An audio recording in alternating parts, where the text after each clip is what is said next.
to check the play of the lower control arm here. Here's the lower control arm.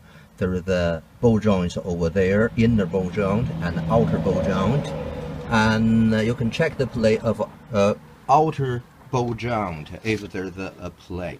And you can check it after you reach the car with the wheel on. You just try to rock the wheel at 915 position and rock it this way.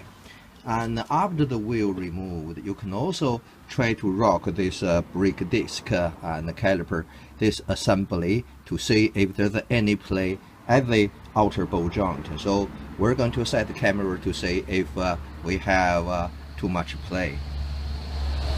So here is our lower control arm on the right side.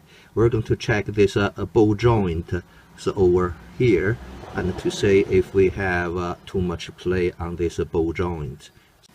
So now I'm going to shake the brake disc assembly to see if we have too much play here. See, I'm going to shake it. See this movement? So I think that's too much.